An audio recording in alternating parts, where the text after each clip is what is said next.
In the wake of World War II, the U.S. government is engaged in a large number of secret medical experiments designed to help win the Cold War. Developing techniques for mind control to create a so-called Manchurian candidate. What is the extent of these brainwashing experiments? How did the CIA become involved in such far-reaching and disturbing research? In May 1953, scientists at Porton Down are researching one of the most lethal nerve agents known to man, sarin.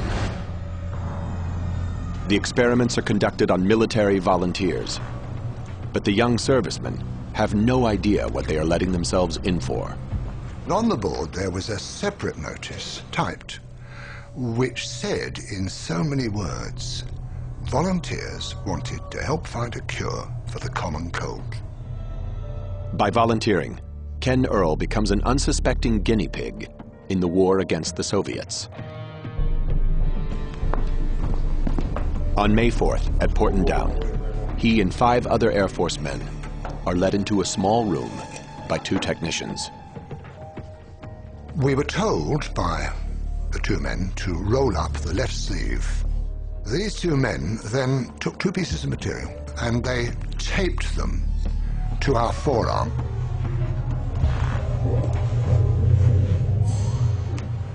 They then gave us each a respirator and that we were not, under any circumstances, to take off the respirator. And the door was sealed behind us.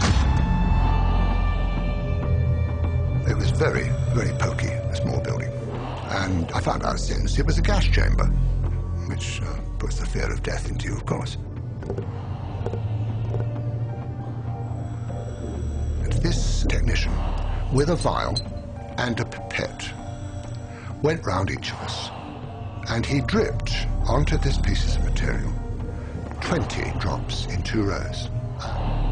The clear liquid is sarin nerve agent. It is quickly absorbed into the arm through the skin. The effects are immediate. I became absolutely claustrophobic. I didn't know what sheer terror there is in being trapped and not being able to breathe properly. You feel you can't breathe. I was sweating profusely. And I now, even today, have nightmares about it. After half an hour, we were released, gasping and spluttering and sweating into the open air. Beautiful sunny May morning. Absolute bliss. What a wonderful thing to be alive. The corresponding paperwork clearly states the purpose of the experiment is to determine the lethal dose of sarin. After the Korean War, disturbing new intelligence reaches Washington. Hundreds of American troops are still being held captive, subjected to brainwashing experiments, and then killed. Mind control research back home intensifies. The new goal is to cause an individual to become subservient to an imposed control, to the point where he will perform acts against his will and then have no memory of the act. The search for a real-life Manchurian candidate begins.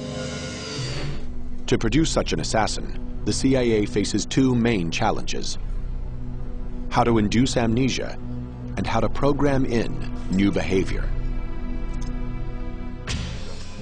In 1957, Dr. Ewan Cameron, an eminent psychiatrist in Montreal, believes he has the answers. Cameron applies his techniques under the guise of normal therapy. It was a 3-part technique which started with an effort to wipe out past patterns of behavior. And this was accomplished through the use of particularly intensive, repeated, high-level electroshocks until no more convulsions could be elicited from a patient.